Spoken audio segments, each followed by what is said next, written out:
And we're back with another episode of the Lakers Fast Break podcast. Gerald Glassford, come right back at you here from Lakers Fast Break, Pop Culture Cosmos, where we cover the latest news and trends in pop culture each and every week, twice a week, wherever you get your podcasts. I already posted the latest episode of the Pop Culture Cosmos where I give you my review of Dune Part 2. Fear is the Mind Killer. Go ahead and check it out right now. Pop Culture Cosmos, Inside Sports Fantasy Football Game Source. Of course, Joe Soro is here, just as Joe Soro. Go ahead and check him out today as Ox1947 at LakersBall.com. Simblades, the company he'll be at all week long. That's his. It's at Simblades, Simblades with a Y.com. And of course, he hosts on game nights like tomorrow night, Lakers Nightcap with Joe Soro. Also, as well, our good friends, Laker Tom and Jamie Sweet on Lakerholics.com. Empire Jeff TV, who I believe is just wrapping up his show, also as well, Lakers in 5. John McCalian, John Costas, Lakers Corner, and also as well, of course, Clutch Talk. He'll be doing another special episode on Tuesday at afternoon, right around, I think he said 2 p.m. Pacific. So look forward to that. Go ahead and schedule that out there. Plus also as well, Daniel Barry Sports Highlights. Yo, go ahead and like all these great channels. Subscribe to these great channels. And speaking of liking and subscribing, please go ahead and subscribe today to get the latest notification on when we go live on the air with the latest Lakers Fast Break podcasts. Joe, I was commenting back to some of the commenters on YouTube, and I noticed one guy said, well, in the first 6 minutes, you guys didn't talk a whole lot about the actual description of the show, aka LeBron James. It's like last week against the Clippers. And your response is, well, watch for more than 6 minutes. And I looked back and I was recapping the game because the Lakers looked like crap for 3 quarters until LeBron saved the day. So I did mention LeBron. And we had a 90-minute show where we talked nothing about LeBron. You just can't make everyone happy, can you, Joe? Well, LeBron is polarizing That as he anyone is. has ever been. He can amaze and also digress at the same time. He's just a bipolar player, bipolar person. So you might tune in sometimes where we're praising him at the beginning, at the end, in the middle, maybe in the middle, maybe in the end, maybe not in the beginning, maybe at the not in the at the end, maybe not complimenting him at all. It varies. If you have any idea of this person's career, everything we do when it comes to LeBron James makes sense. Everything. We have no reason to dislike him. The guy came to LA at his own recognizance, and it's like, thank you for coming. We appreciate it because we were dead in the water for 2 full seasons, and I don't know where we would be. But at the same time, there's this negativity that surrounds him due to his decision making. Just what it is. You take the good with the bad. It's a cliche, except in this scenario, we actually have to take the good and the bad. So I ask you, my friend, the reason why I still wanted to go ahead and do a show, because you asked, after saying no, you didn't want to do a show tonight, to thinking about it and pondering it. So I said, okay, the Lakers have probably what I see on paper, Joe, as the toughest 7 days of the entire season coming up. And no, it didn't start off on a good note on Saturday, but the next 7 days are crucial for the Lakers this period. Otherwise, you can pretty much just count them out as 10th, and that's it. But with all the other teams that are directly above them, Phoenix, Dallas, and Golden State, all suffering heavy losses and struggling right now, this is the time that the Lakers, if they do have a good week, they can still provide some hope for Lakers fans on gaining some ground in the Western Conference. Yeah, the loss last night could have put him in a very very good position. They would have been tied in the loss column with Golden State, which would have jumped them ahead in the ninth place. They'd be a game back behind Dallas, who was hot for a very good amount of time, and they would have been 2 games behind Phoenix now that they've dropped from the 6th seed to the 7th seed. It's if the Lakers play the way they played last night, I actually think they would win the next 6 games if they played like they did last night. I think the only team that has their number right now is Denver. And it was compounded by the fact that Darvin Ham doesn't know what he's doing, doesn't know. He cost them the game in terms of his decisions on keeping certain players in it at the end there. You can't stop Jokic, you can't stop Jamal Murray, you can't stop Michael Porter Jr. from shooting, but you could control putting in a player who has been playing the best in his career, in my opinion, even more so than his All-Star year in 2018, because you didn't want to suffer from the defensive end. Here's a little bit of a tidbit. You weren't getting that either. So you might as well at least have the offensive prowess of D'Angelo Russell to play against a team that doesn't seem to miss at the end. And the Lakers, That's funny. I just want to mention Intel. Thank you again for the super chat, but he had to sweat it out, Joe, because the Thunder were favored by 6 and he put money on it and they won by 8. He barely got that one.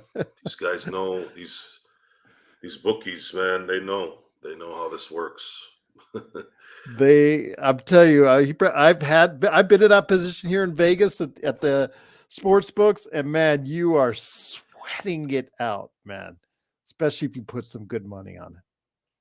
Go ahead, my friend. I didn't mean to interrupt. I use it. It's like a golfer, a pro golfer, PGA pro golfer, who seems to make those shots that just stick 4 or 5 feet away from the pin on a regular basis.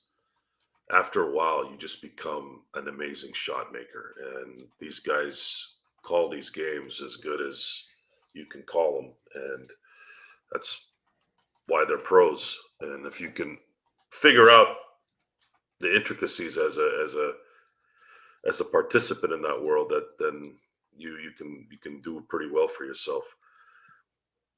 I got some inside info on a Yale Columbia game. I think it was about a week or so ago, and I told my cousins, who are a bunch of degenerate gamblers, online gamblers. I'm like, pick Utah's going to cover. I'm sorry, Yale's going to cover, so pick them if you want to earn some bucks. Now the line wasn't too much, it wasn't too big. I think they were favored by 7.5, and I think it was minus 235, something like that. I go, it's not the prettiest thing, but if you want to make some money, just put your money on it. Put some good money on it. Of course, they won by 8. And one of my cousins, who's a little runt, it's like, well, I bet you were sweating it out. I go, I didn't even watch the game. What are you talking about? So, anyways, back to the Lakers. The Lakers, should they play the way they did last night, I believe can win most of these games. But that's the question: is when will they be able to? And if they can, that's 5, 6 games in a row like that, then they have a very good shot of winning all the games. That's just what it is. But but you can't rely on that. There's too many mistakes. There's too many focus issues. I was listening to some sports talk today as much as I could in the car. Did you hear, because the rumors are starting up as Sports Baby and Alan have suggested about LeBron changing the plays? Does this surprise anybody that he might do that? Although I noted to Alan, I sure wish he would have changed that play to Cam Reddish in Miami, because we saw they actually zoomed in and the play was for Reddish. It was drawn up right there on the board. So it went to Reddish, and we saw what happened there. And you saw me flipping out on that at that point in time. But I mean, is anybody really surprised if LeBron decides to change the play coming out of the huddle if he doesn't like what he hears from Darvin Ham or any other coach that he's coached with, for that matter? Deeper than that, What struck my fancy, if you will, today is we see someone like Jokic dominate and dominate and dominate game in and game out. This is supposed to be a guy that looks like someone who was picked in the second round. And then you have this genetic freak, Anthony Davis, who can jump out the building, can play offense, can play defense, was a point guard growing up until he hit his growth spurt. Why can't Anthony Davis dominate like Jokic does? That is what hit me today. Why? Why can't Anthony Davis get the ball at the elbow and just carve people up left and right? Is it because he's got better talent around him, Jokic? Is it that? Is there a clean argument there that if AD had Porter and Jamal and Aaron Gordon, KCP, whomever on that team, that he would perform the way Jokic is now? Because that's something that really, really just for some weird reason hit me today. I'm not concerned about LeBron James. We know who LeBron James is. We know what he's going to be, game in and game out, as much as we can know. But it's weird. I don't know why Anthony Davis isn't just like Jokic, if not better. And that's the part that's puzzling. That's the stuff that today had me thinking. And I was thinking about it for a good hour or so while I was in the car. He's capable of doing that. The question is, why doesn't he do it? I don't know. But it would go a long way in the Lakers going to that level if they could by having him do that. But we'll never know. I don't think there's a, and I'm not dogging Michael Malone, whatever the hell he calls himself. Is he that good of a coach to where he's made this impact? I don't know. Yeah, but look who he's coaching against. The guy But continued to make this is mistakes Jokic is a second round pick. This is the greatest second round pick that's ever ever. played in the NBA. Not What even close. happened there? What happened there? Why? Why is it that he can do this? If he was a first round pick, if he was a top 3 pick, you could say, yeah, well, this is what they scouted and this is what he turned into. But this is just weird to me. It's weird to me. I don't understand. I'd like to know that question or the answer to that question. He's just his intelligence, his court awareness is probably some of the best that's ever been out there, Joe. It's just because the guy obviously athletically, that's why part of the reason why he was a second round pick. And you can see it athletically, he's just not there, but his brute strength, his size, and his ability to see things before they happen and the vision that he has obviously creates a lot of that. But we talked about LeBron and something we didn't note as much as maybe we should have in the post game because we were so focused on the ineptness of coaching, the mistakes down the stretch by the other members of the Lakers. LeBron did create 2 crucial turnovers down the stretch. And yes, I understand, 40,000 points should be celebrated, but often there's the focus goes so much in one way when it should be focused on the other at the end. You're right. When it came down to it, it should have been LeBron and the Lakers executing much better on both ends of the ball. They're going to have to be able to be better, absolutely better with one of the toughest weeks for any NBA team, not just the Lakers, Joe, any NBA team this season in the next 7 days. Turnovers were probably attributed to the fact that he probably was tired, which is a common occurrence with this Denver team. The Lakers jump out the gate but can't finish. They get Mayweathered by the Denver Nuggets. For those of you that don't know what that means, Floyd Mayweather, especially towards the end of his career, would execute a particular plan where he'd let his opponent.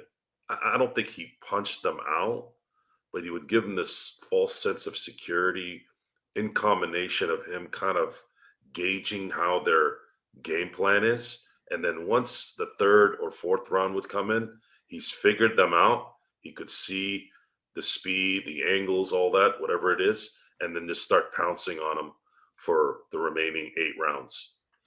That's what the Denver Nuggets do to the Lakers.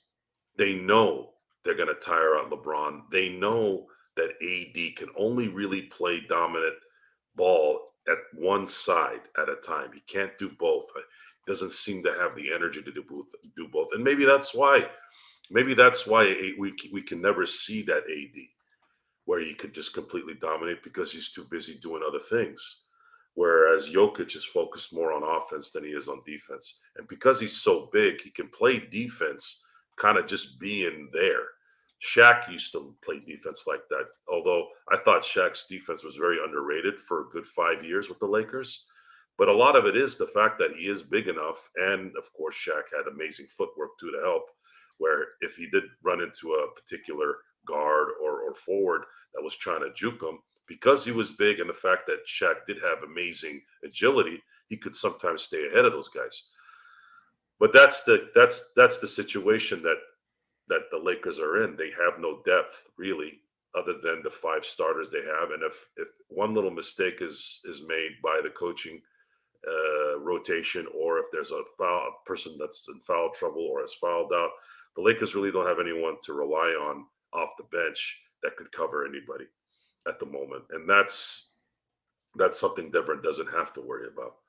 They have enough depth to where they can deal with any kind of foul trouble or any player that might not be playing as well as they should.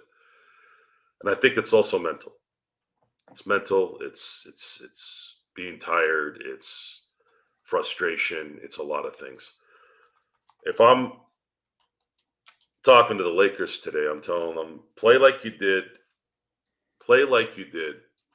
last night, but just make sure you put your best 5 players in the end.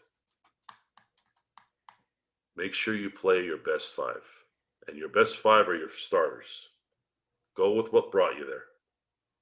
And that's it. There's nothing else to discuss anymore.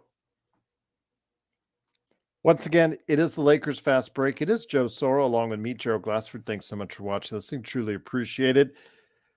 Joe, again, as I mentioned, this is going to be the toughest week of the season for the Lakers. And again, pretty much for any NBA team.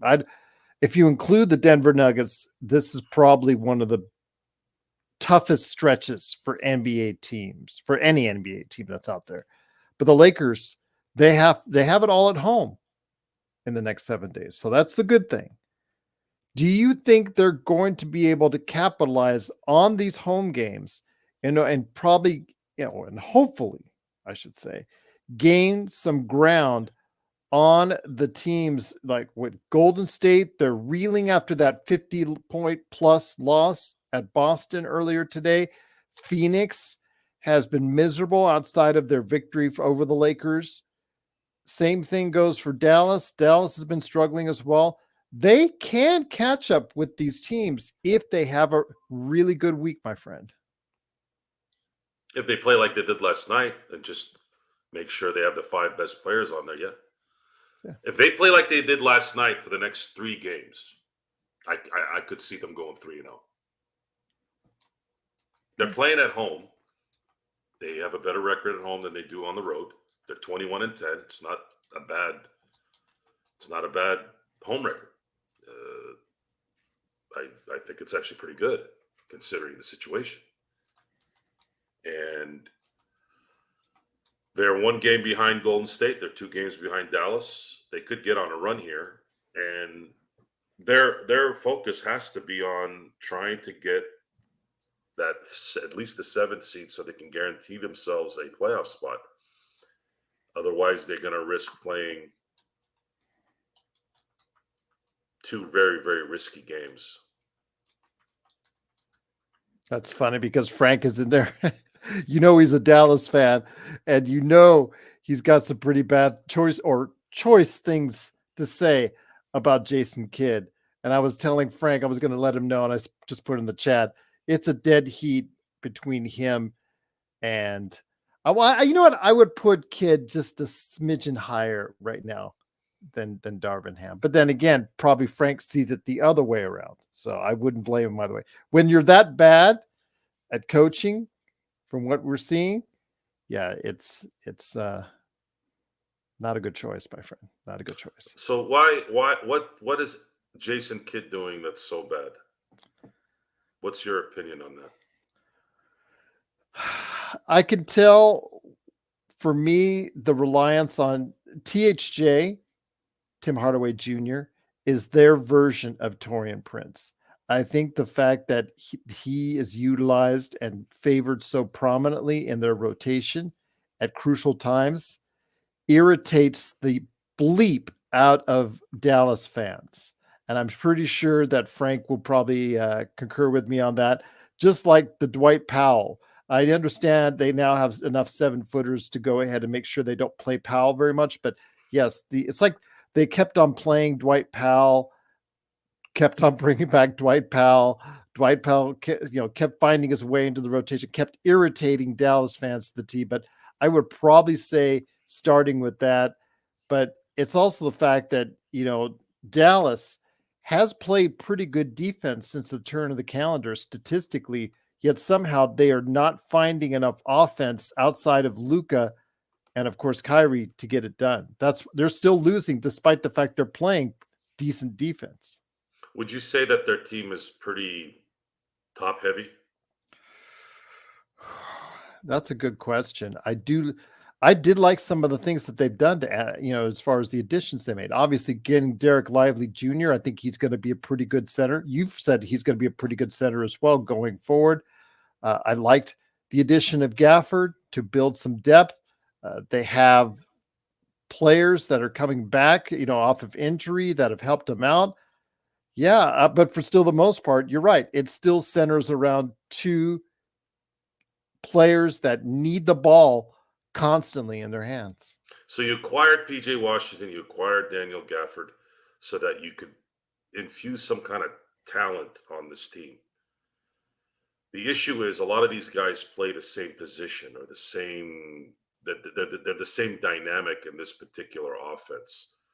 Kyrie Irving isn't going to be a defensive stalwart. Luka's not going to be a defensive stalwart. Jason Kidd is a defense. He was known as one of the best defensive point guards. Well, here's Frank right here. Stop me if you've heard this before, Joe. Frank is saying this about your answer on Jason Kidd. Terrible rotations, no timely timeouts. He loves THJ, over reliant on the star players, no offensive scheme. He loves small ball lineups. Where have I heard that before? Okay, let's talk about that, Frank. Let's talk about that for a second. I think you could just cut and paste. Do you want to run? Do you want to run a flex offense with Luka Doncic? Do you think that you can run a pick and roll offense like Karl Malone and John Stockton used to with PJ Washington? Well, with Gafford and Lively, don't you have to? So there's a lot of things. There's a lot of things to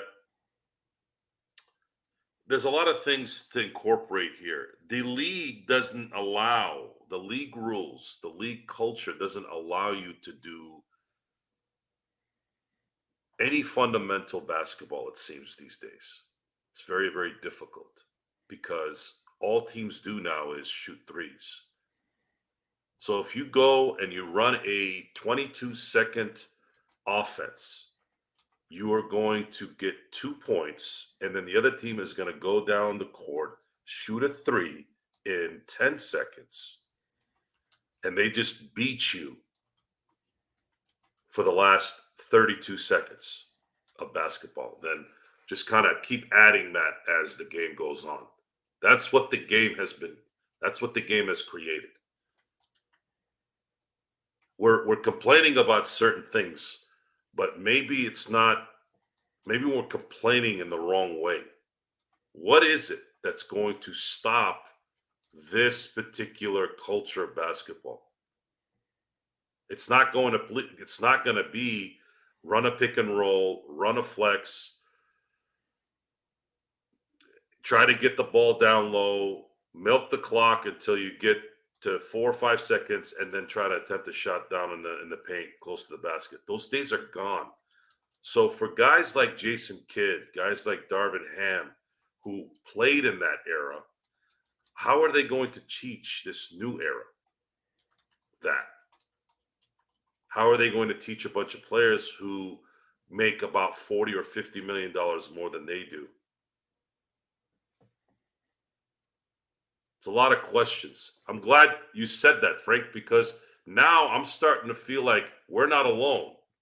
I'm starting to feel like if you go talk to Washington's coach or the fans in Washington, you go talk to the fans probably in Minnesota in certain nights, they're probably saying the same thing about their coaches when they lose. We're all complaining about the same things. Is it really about the rotations?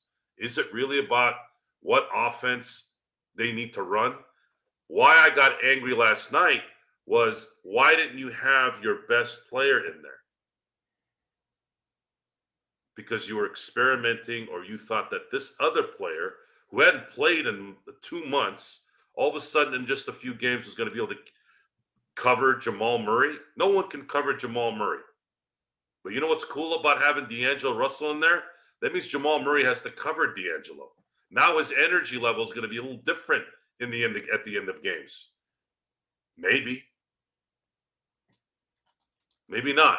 But I'd rather take that chance. Well, Now, same can be said for a guy, because remember, they also played another guy that you just got off of the buyout market in a crucial time as well. You can't play these guys 48 minutes. You have to figure out your players' tempo or their energy. If you want to say that he needs to figure it out from the beginning to the end, how to use those rotations, how to give these guys certain minutes, that's a difficult thing to do. I have a solution in my head based off of what I've seen in my time watching basketball and the magnitude of this game and how important it was. I would have run the 12-6, 12-6 rotation. That's the rotation I remember watching Phil Jackson roll with his best players. Play the first quarter, sit the first 6 minutes of the second, play the remaining 6 of the second, play the third entirely, and then sit the first 6 minutes of the fourth, and then finish the game off. You don't have to do that. I'm talking about the main guys. I'm not talking about the role players. That's how, in these games, I think that would have been a better prep for that. If you're gonna play these guys 38 to 42 minutes in a game like this, I think that would be probably a better way to finish. But that's just me. Maybe I'm a little too old school, but that's where I feel like you don't get yourself in trouble by setting things up too incorrectly. Now, as far as calling the timeouts, when Denver was up 3 and had the momentum, why didn't he call a timeout? Why didn't he stymie that momentum? That's another thing that he really kills himself in.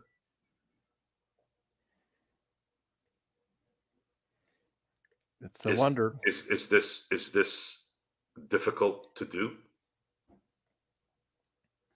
Can he think when this kind of stuff's going on?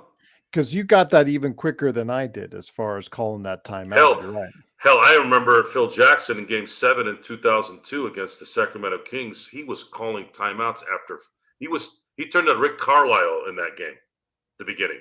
Anytime the Kings were about to bust something open, boom, he'd call a timeout. Calling a timeout isn't sometimes about anything other than stopping what might happen. That's really what they're for. And you have to have some kind of pulse detector in your instincts, in your blood for that. Intel, if you do see me now or when you get back to Vegas, I'd love to meet you, my friend. I'd love to meet you and thank you and shake your hand in person for everything that you've done for us. Absolutely. On behalf of Joe, too, as well. Well, I'm just saying because he's here in Vegas. So, yes. Very Yes. nice. I'm proud Yes. of you, Gerald. Thank Yes, you. I'm proud of you too, Joe. Yeah, Thank you. absolutely. Yeah. Thank you. Yeah, great. Yeah, absolutely. Yeah. Once again, it is the Lakers Fast Break. It is Joe Soro along with me, Gerald Glassford. Thanks so much for watching, listening. Truly appreciated. But Joe, again, it's one hell of a week. You take a look at that. Murderer's Row. I don't want to say it's that, but we're talking about 4 teams in the next 7 days that are all they're not, none of them are play-in teams as of this point. All of these teams are firmly in the playoffs unless Sacramento falters at some point in time, which the Lakers can help with that because they play them twice in the next 10 days. So I ask you, my friend, can they gain some ground in the Western Conference because the teams right above them are struggling as well? If they play like they did the first 3.5 quarters last night for the next 5 games, they'll win all 5 games. They would have beaten anyone in the NBA, including the Celtics, if they had played like they did yesterday. They're capable of doing it, but not consistently. They don't have a singular focus. It's there, and then it's sort of there. It's there, and then it goes away a little bit. They don't have any consistency. And they, as in, it's hard to be consistent. It's hard to be focused every minute when you're not aggressive. AD is not an aggressive person. LeBron's not an aggressive person. Darvin Ham is a walking corpse half the time. Austin Reeves isn't in a position to be that focused. Rui is a relaxed guy. D'Lo is smooth. There's no killers. Even role players can have an influence. You look at Udonis Haslam. He was a killer for Miami. I should say the word killer. I thought he was kind of overrated most of his career, but he was the extra pre-workout for the Miami Heat. He was the extension of Pat Riley. Rick Fox was the enforcer. Derek Fisher was that guy that would, in a positive way, have people kind of up. They don't really have anybody like that. Rondo, in a lot of ways, had a little bit of an attitude in the 2020 team. He had an attitude that kind of, I don't know, made you kind of maybe move a little bit. But this team doesn't necessarily have that. You can even say, yeah, Alan, that's a good one. Schroeder had an intensity that resonated. But there's nothing there. There's nothing there that says we are going to get over this and we're going to dominate. We need to win this next 10 games in a row. You might not do it, but have the mentality to go do it. And win 8 out of 10. That's pretty damn good. But they don't have that. It's not there. I don't know if they ever will. I tell you the rating of these movies, cool bro, because you should be only seeing PG-13 and under movies. You're not old enough for R-rated movies. A word from the Lakers Fast Break. All right, my friend. It is, of course, Gerald Glassford along with Joe Soro. Thanks so much for watching, listening. Joe, come on. This is going to be a tough series of games. I mean, I don't want to go into this super optimistic. I know a lot of people are going to go in there. They're going to take 3 of 4, no problem. If Laker Tom was here right now, you know what he would be saying, Joe. He'd be saying Lakers 4-zip, no problem. And I'll tell you what, if they get through OKC tomorrow night, because OKC as noted by our chat, the best Lakers chat room that's out there, they are back to leading the Western Conference, despite that embarrassing loss against San Antonio the other night, because Minnesota just lost to the Clippers. They're back into first place by default. So the Lakers will be playing the top seed in the Western Conference tomorrow. Your thoughts, my friend, because if they pull that off, I think we can go ahead and see some momentum build off of that for the rest of this next 7 days. The current schedule for the Lakers reads a lot like playing 3 different leagues in fantasy football. And you know how you run into those weeks where every opponent that you're against is a player that you have in the other league?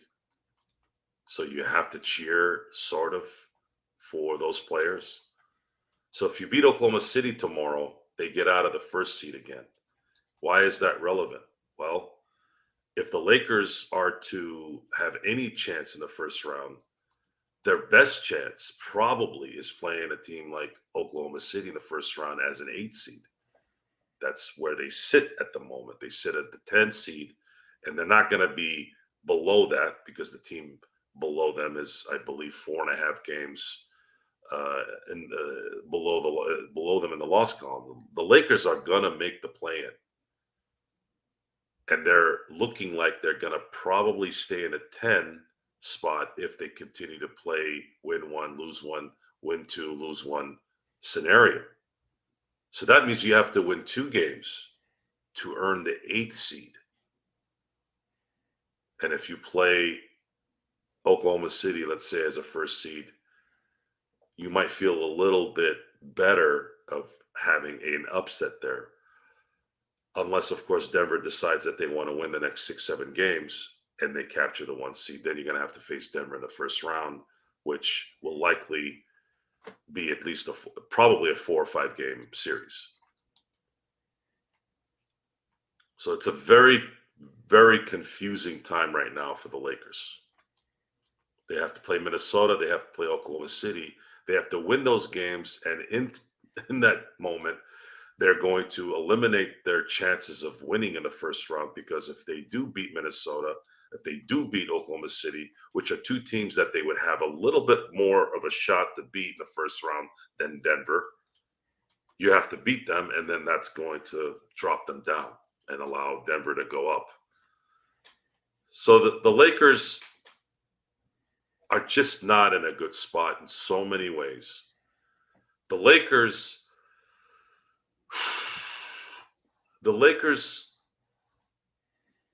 need to get out of this rut. It needs to end in a lot of ways. It needs to just finish, whether it's in the play-in, whether it's in the first round.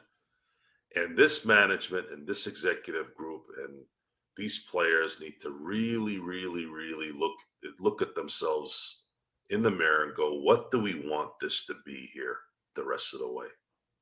You're not going to trade LeBron. You're not going to trade AD. Okay, fine. Can you use those 2 guys and then add some things of relevance? Number 1, for the love of Mother God, Father God, Jesus Christ, whatever, can you get a coach that knows what he's doing? You have to get a coach that knows what they're doing. They're out there. You need to put some work in it. And then can you put enough guys on this team this summer to give this team some depth? And possibly one player that can really be that guy that can spell the main 2. Really spell the main 2. That's where my focus is right now. It's almost like I've got one leg out and my left ass cheek in. The left ass cheek is what's left of the season. I'm sitting on a seat with just one cheek. My other leg is ready to go. That's kind of where I'm at. Could I end up sitting down on both? Yeah. I could be more handsome too. I could put some makeup on and grow my hair out, but that's irrelevant to the discussion at this point because we're in the same way that they haven't played the games yet, so we don't know. We don't know. We have to watch this game by game because the Lakers this year have told us that we are not consistent. We are not focused game in and game out. We are like everyone else in the NBA, except maybe the Celtics. And, you can give credit to Oklahoma City and Minnesota as well, Denver. But the Lakers are not in that group. They're not winning games they should be winning most of the year. Once again, it is the Lakers Fast Break. It is Joe Soro along with me, Joe Glassford. Thanks so much for watching, listening. Truly appreciated. Joe Intel Wild put another awesome super chat, and it's truly appreciated. He said the Lakers are currently a 1-point favorite tomorrow against the Thunder. Any thoughts on that? Just sounds like to me that Vegas sees some things that you and I say sometimes about the Lakers matching up well against the Oklahoma City Thunder. Yeah, they youth is a detriment to teams typically. And the Lakers do match up well against them, so I can see them winning. I could also see them losing, but I could see them winning more than losing. The Lakers have to win regularly the rest of the way here if they want to have any shot at allowing themselves to not have to stress into the play-in. By getting the 7th seed, which is 3 losses away, you allow yourself to at least know that you're going to be in the playoffs. Whether you're a 7th seed or an 8th seed, that's going to come down to how that play-in game goes. And they've been pretty good in that game the last few times they've been in it. I just think right now, I think it's a sign that a lot of people see them matching up very well against OKC. So we'll see how it works out tomorrow in Los Angeles at the Crypt as the Lakers host the Oklahoma City Thunder. We'll be here for the pregame. During the game, of course, we got playback.tv's House Lakers Fast Break, our simulcast. Of course, the best post-game that's out there, the Lakers Fast Break, and topping your night off, the Lakers Nightcap with Joe Soro. So after all said and done, you see the Lakers gaining some ground. This is the toughest week for the Lakers and probably one of the toughest weeks on the schedule for any NBA team that's out there. If they do get through it in the next 7 days with a 3-1 or who knows, even a 4-0, I will find more faith in the Lakers if that happens, but I'm not sure it will. There's 9 games, 8 of them are at home. The one game that they're not at home, it's a quick flight to Sacramento. Right now, they're 0-1 starting this. Well, technically, the Washington game was the start of their homestand. So right now, they're 1-1, and they have 8 games left in the next 9 games at home. 7-3. Can they do 7-3 then in those 10 games? That would help. Which would mean, let's say, if they lose the road game in Sacramento, they'd be 7-4 from February 29th to that last home game before they go on the road again on March 24th. Almost a month. 7-4 would be a good run for this team. And then they have to play 6 games on the road where they've been really, really bad on the road. They're 12-19 on the road. And these are deep Eastern Conference games. Deep East traveling games. Toronto, Washington, back-to-backs. We're talking about 2 back-to-backs in a 6-game span. They're almost playing every night for a week. They have one day off in between the Memphis game and the Brooklyn game. They have 2 days off in 6 games. 2 days off. For a team that already has a coach that's made and pulled every excuse that a coward can use from his so-called leadership.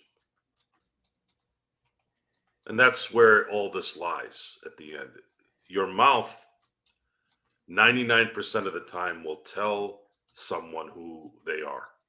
You don't even need to explain it. Now, if you're in denial, like most LeBron fans are when it comes to his ability to be great and this LeBron aura, we don't talk about him every minute. That means we don't like him. Okay. If that's your interpretation, that's on you.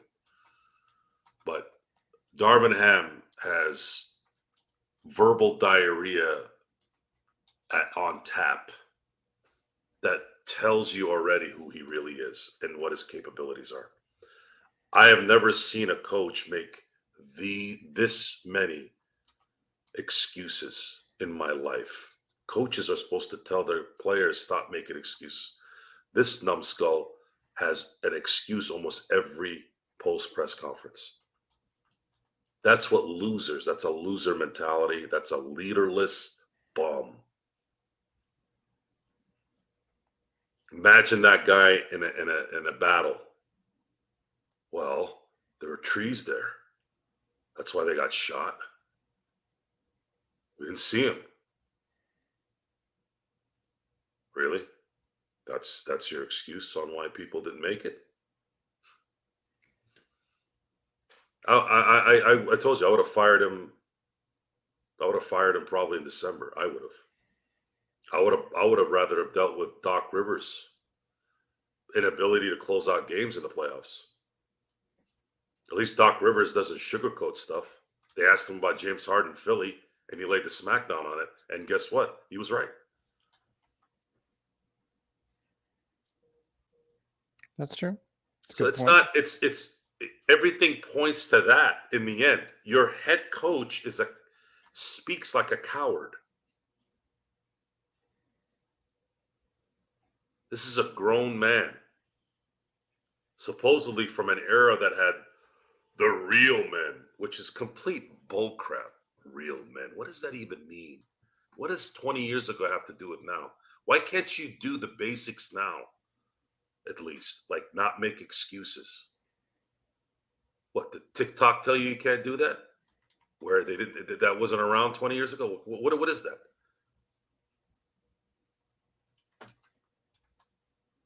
Just saying. We all see our own problems almost the same way.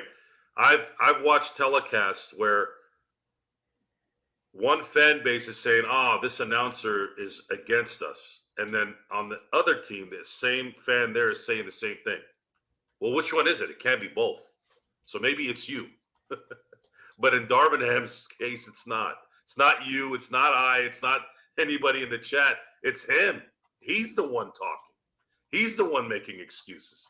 Oh, it's injuries. Oh, we just need to make Jokic miss. You need to make Jokic miss. That's your defensive strategy. Not try to send someone to bother him, at least. Try to take that ability for him to be comfortable out of his hands. Apparently, there's no strategy to do that.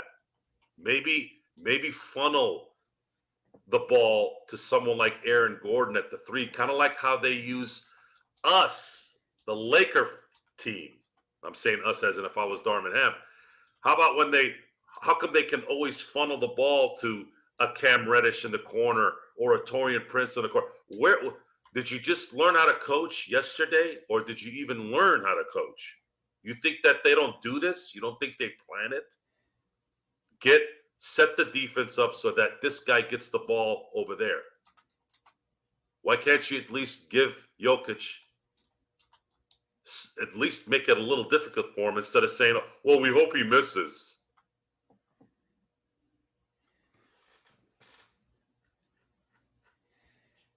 Clowns everywhere.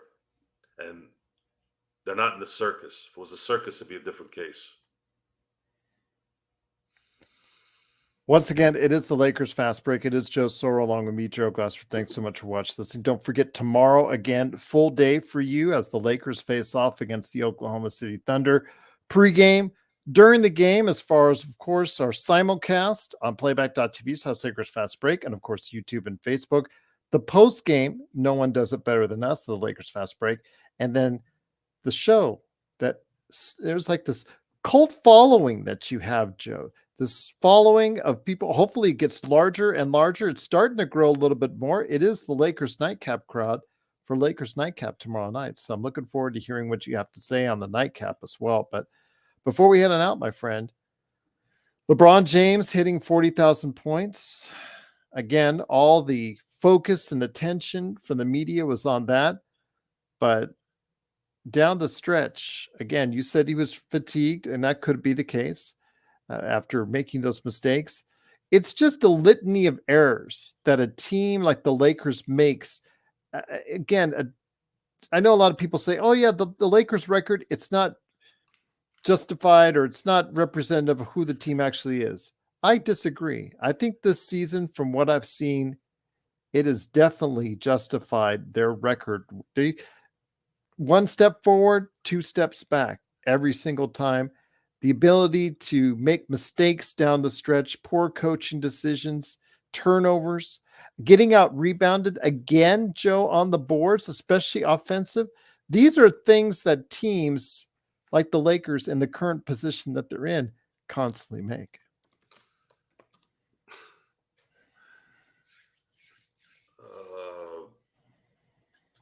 There's not enough talent out beyond the starters. It's difficult, especially if they are playing a lot of minutes. It's a hard game. Denver's in the Lakers' heads. So all that stuff just kind of piles on, and sometimes it's difficult to win those games. But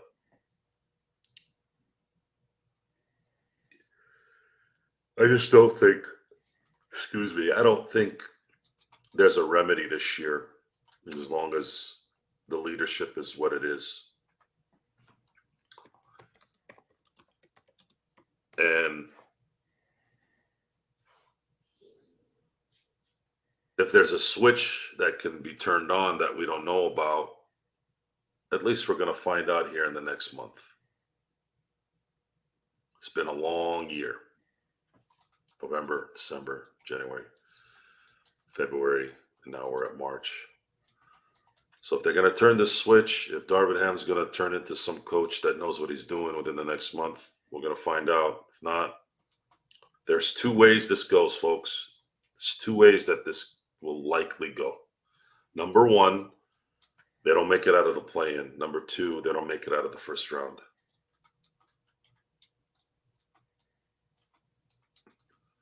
Yeah. If they stay in 10th place, asking them to win on the road twice just to get into. And that road trip is the Grammy trip twice. It's 6 straight road games after already a hectic season. This was the weirdest schedule I've seen the Lakers have in a very long time. An entire month on the West Coast. Never seen that before. 2 6-game road trips. One of those road trips at the worst time that you can have it in, when they're dead tired after a long season. And to top it off, you have 2 days off in those 6 games. 2 days off. They have to play 6 games with 2 days off for a bunch of pansies that aren't mentally tough with a lame coach. How are you going to be positive in that moment based off of what we've seen? LeBron James could have saved them, maybe, in 2011, 2012, hell, 2016. Sure, he was that good. But then again, LeBron didn't play with just one guy and no depth and in the West. LeBron, and for the LeBron people, close your ears. If you don't want, this is going to hurt your ears a little bit because apparently you don't understand competition. LeBron doesn't make the finals 8 years in a row in the West. I had to tell a LeBron fan this in person. He thought I was from Morocco. He didn't know what was going on in his brain. Competition matters.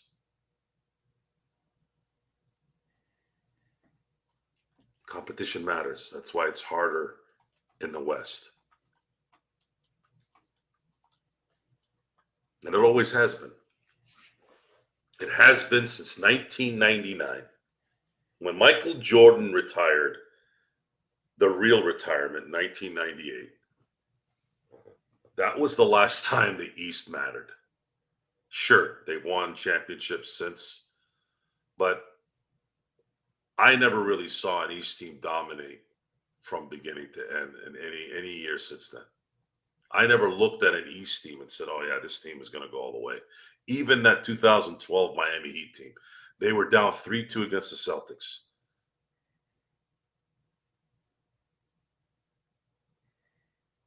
Just that's what that is. But now it's different. Now you gotta deal with playing these West teams 4 times versus 2.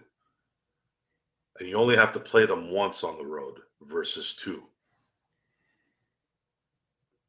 And the West teams have terrible places to play. Utah, Denver, Minnesota.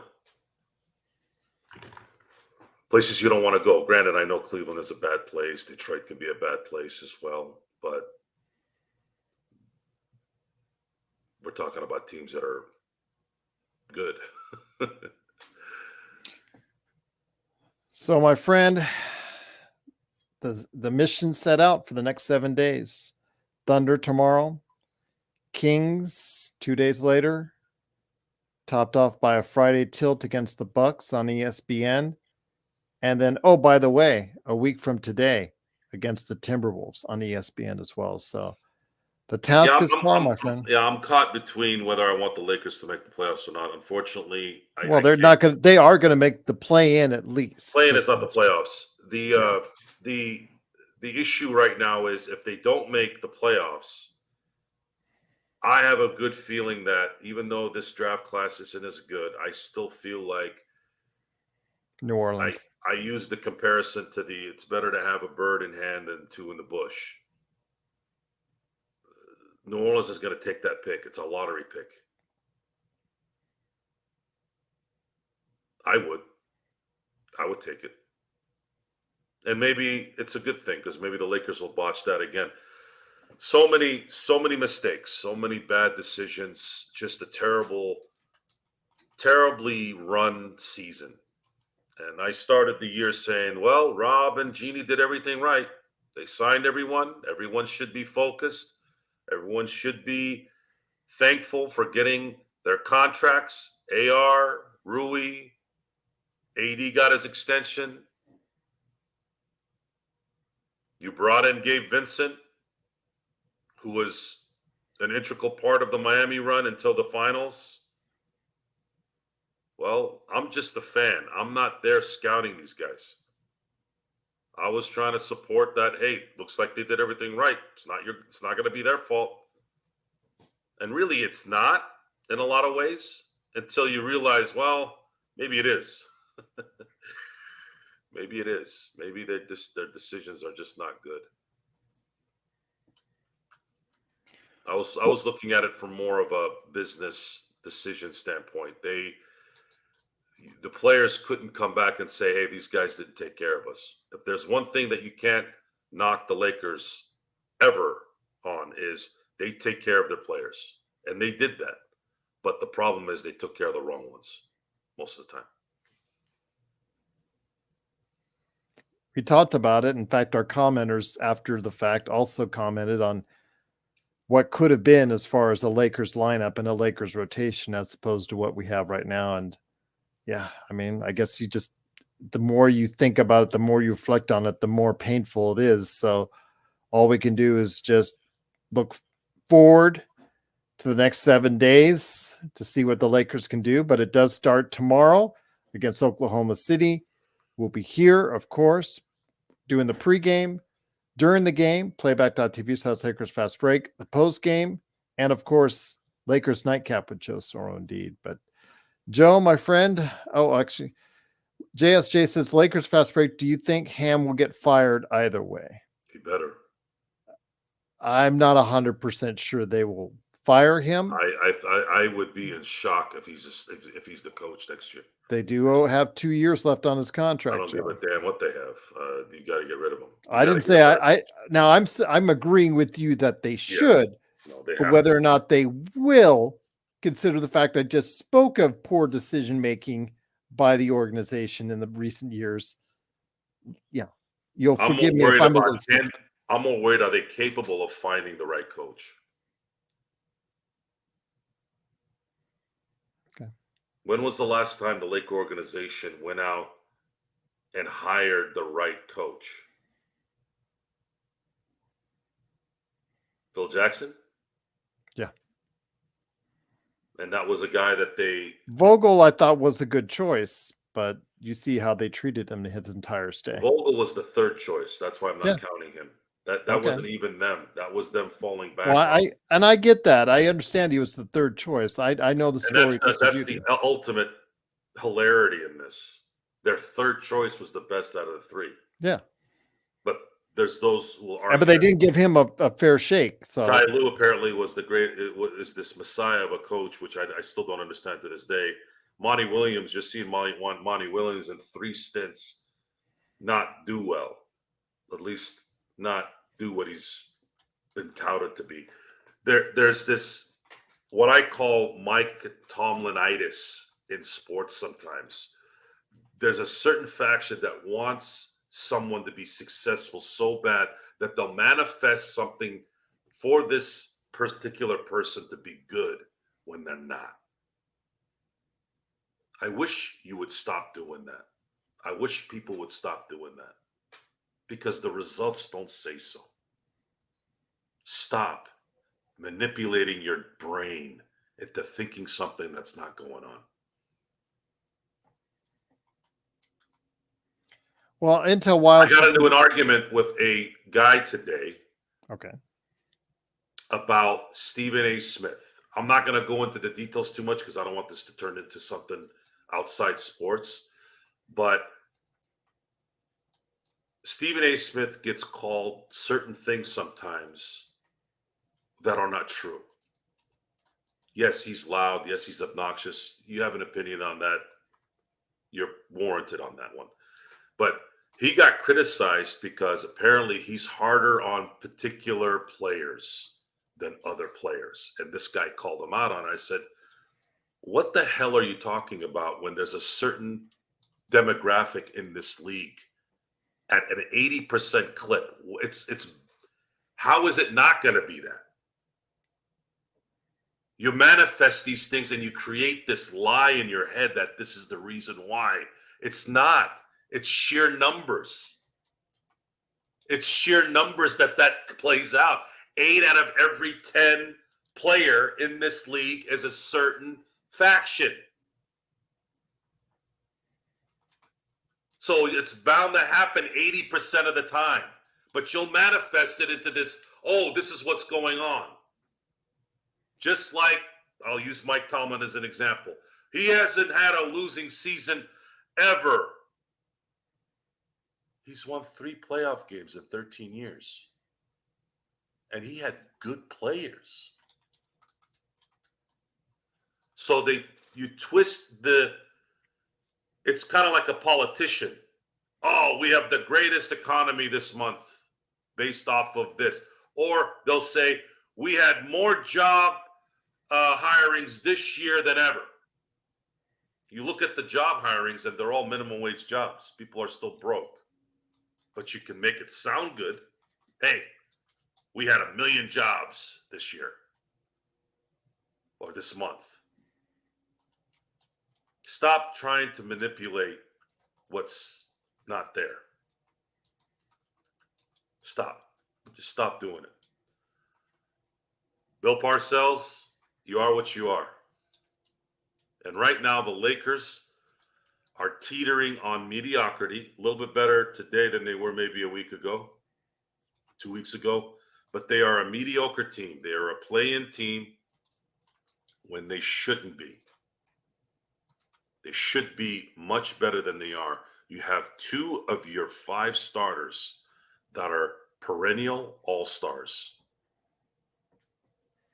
But they're deficient in so many of the critical things that a team needs. A good coach, good discipline, focus, an identity, an A plan, a C plan, a D plan, an F plan, a G, something. What do you think the triangle offense was about in the end? It was about options that never stopped. If they guarded you this way, you move this way. If they guarded you here, you pass the ball there. Now, what you have is a second you get stuck at the elbow. Now it's let me pass it backwards with 3 seconds left on the shot clock.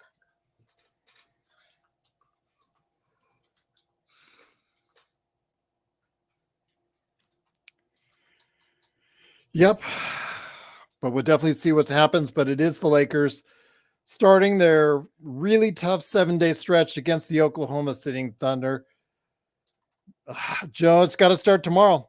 This whatever bounce back. It's got to start tomorrow. We've said that for what, a week? No, There's no such thing as starting anything.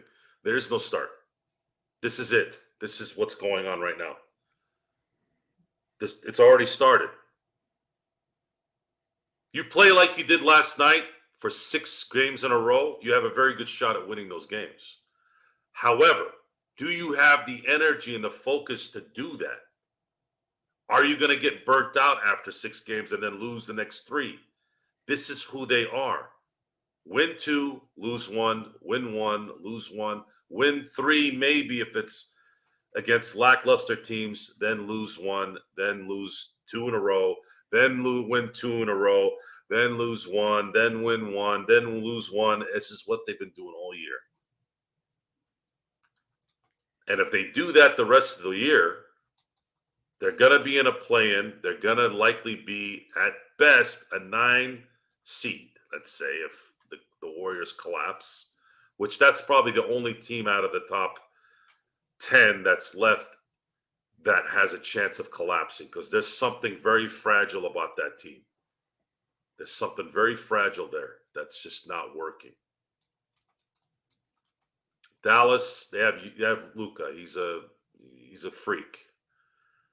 Kings, Phoenix, they're going to probably be what they are right now. I don't see them they'll probably switch spots depending on how things play out, but they're going to be what they are right now. The team that could collapse, the 2 teams that could collapse are either the Warriors or the Lakers. You don't think the Mavs? Because the Mavs, I don't think so. They've been sliding. No, they have, but didn't they win 7 in a row at one point? Yeah, they did, but now they've slid, and now they're within reach of the Lakers at this point. Well, if when you have Luka, he can bail you out of some things. He has that capability, and Kyrie has the capability of going on a run. So we'll have to wait and see. I want them to, obviously, because it helps the Lakers, but the Lakers have to help themselves as well. Well, we'll see what happens, my friend, but it starts tomorrow with the Lakers and the Oklahoma City Thunder. Please join us for all the festivities. It is, of course, the Lakers pregame, and also as well, of course, during the game, playback.tv /Lakers Fast Break. You can hear our live thoughts on it. It's so funny because somebody pointed out on that Lakers Clippers game, Joe, somebody actually took the time to hear Stone's thoughts when Stone said it, game over, And of course, LeBron had his biggest comeback ever. They got to call us out on it every time that that happens. Rare as it does happen to even us. Like, you were out there thinking the same thing, because you were thinking the same thing in that Clippers game in the fourth quarter. But thank God the Lakers did win. But yes, join us for playback.tv/ Lakers Fast Break for the simulcast. And then, of course, the post game and Lakers nightcap as well. But yeah, this is big 7 days. Big 7 days indeed. Yeah, the nightcap, guys. It's not supposed to be this late either. So he wanted to come on and do a show. I thought we weren't going to do a show, but I'm glad we did. Well, we did a show here. This is kind of an emergence of a nightcap. The nightcap is still going under its construction. I haven't yet decided what it's going to be 100% yet. There's going to be a name change, though. Oh. There's too many nightcaps out there. I don't want to be cool. I don't want things to be confusing down the road. Besides, if you talk about the Dodgers, like once the Lakers season over, the word nightcap will be there still. It's just that the show will have an actual name. Okay. Yeah. But again, it also has to change. No, not Nighttime with Joe Sorrell. No, I'm not going to sing you guys lullabies. But it will have to change anyways, just by the fact once the Lakers season is over. You guys have to understand. Talk about Dodgers and other stuff. What is it? Litigious? We have a society that's very, very sue happy. Litigious, I think. Litigious. That's it. That's the word. We have a litigious culture. So if I coin nightcap, down the road, some a-hole is going to get pissed off and go, "Hey, I thought of that first. Take it off." And then I got to go suck an egg. And then I have to deal with the lawyer because that's what cowards do. Talk to my lawyer. We know a pretty cool one that likes the channel. So yeah, well, I'm not. I have one of my best friends is a lawyer too, but I hate lawyers. Okay. All right. But I hate people who use that as their. Well, you live in California. It's the sue happy capital of the planet Earth. Everybody's sue happy. California is not the only state that does that. I remember in 80s and 90s, when I lived there, we were always kidding about that. It's like, watch out, someone's going to sue you. Shop, just like you drive on the road, watch out. Don't hit anybody. It's what's destroyed schools. Everyone thinks, oh, well, the government and they're allowing the flag to fly left instead of, no, it has nothing to do with that. Trust me, I have kids that go to school. The problem, you know what the problem is in school? Parents. Entitled parents. I'm a parent, so I should know this. I would agree. Entitled parents who don't know how to raise children, who blame the schools because they suck donkey ass in raising their children. That's why. And the second the teacher or the administrator doesn't do what they want, we're going to sue you. Yeah. Teachers live, somebody's asked me on more than one occasion to be a teacher because I say I communicate well, I get along with people, and whatnot. But I'm like, hell no, because you are so restricted on what you can and cannot say in the classroom these days from when you and I and everybody else in the chat that has already graduated and moved on from in life was when they were in school. It is so far removed from what I experienced. There's absolutely no way. Absolutely I hit a target with a parent once with that. She started talking like a child. How dare you judge me? I'm like, you just proved my point. Look how angry you are. Look how angry you are. I'm a parent too. Guess what? My kids have respect. My kids understand they're not going to get their way. The teacher got mad at them in daycare. Did you see me doing jumping jacks saying, don't say that to my kid? The first question I said was, what happened? What'd you do? My kid started crying. She knew she messed up. She learned her lesson. Every teacher loved us for that. These teachers are taking care of 30, 40 kids at a time. 15, 16 of them are little punks, just like their parents are. And you want them to deal with that.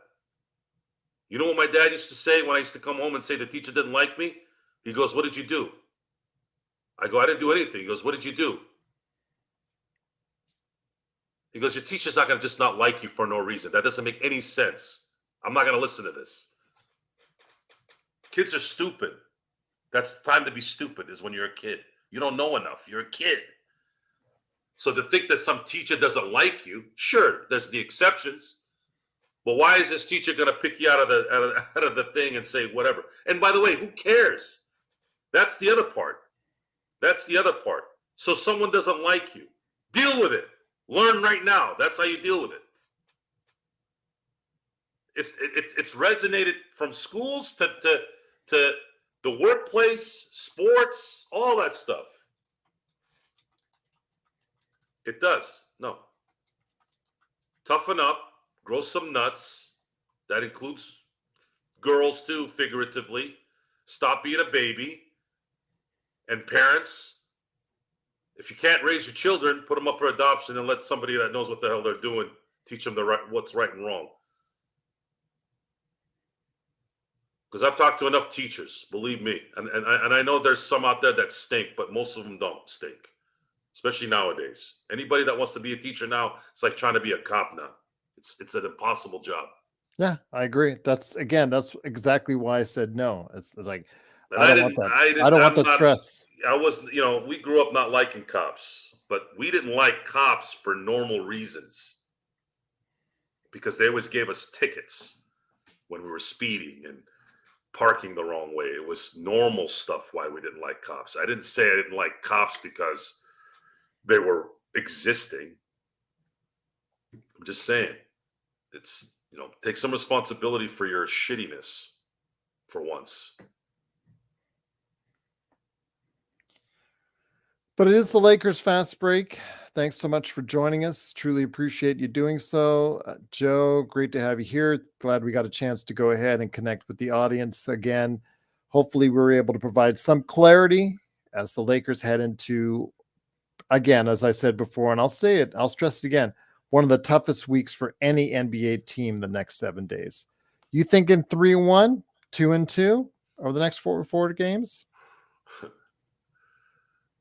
Thinking 2-2. That's a good movie, Dante. Yeah, Lean on Me was good. 2-2. Next 4 games? I don't know. I'm not going to predict anything. Okay. Sorry. Yeah. All right.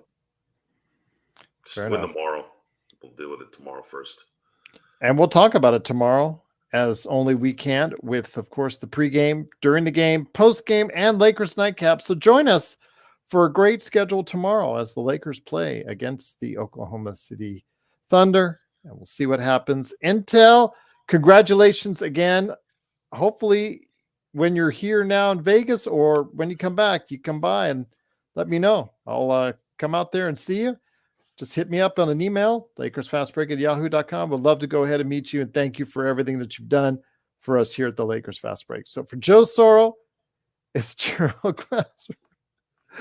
Thanks so much for watching, listening. Big shout out to everyone in the Best Lakers chat room that's out there, and big shout out to all of you that support us right here at the Lakers Fast Break Podcast.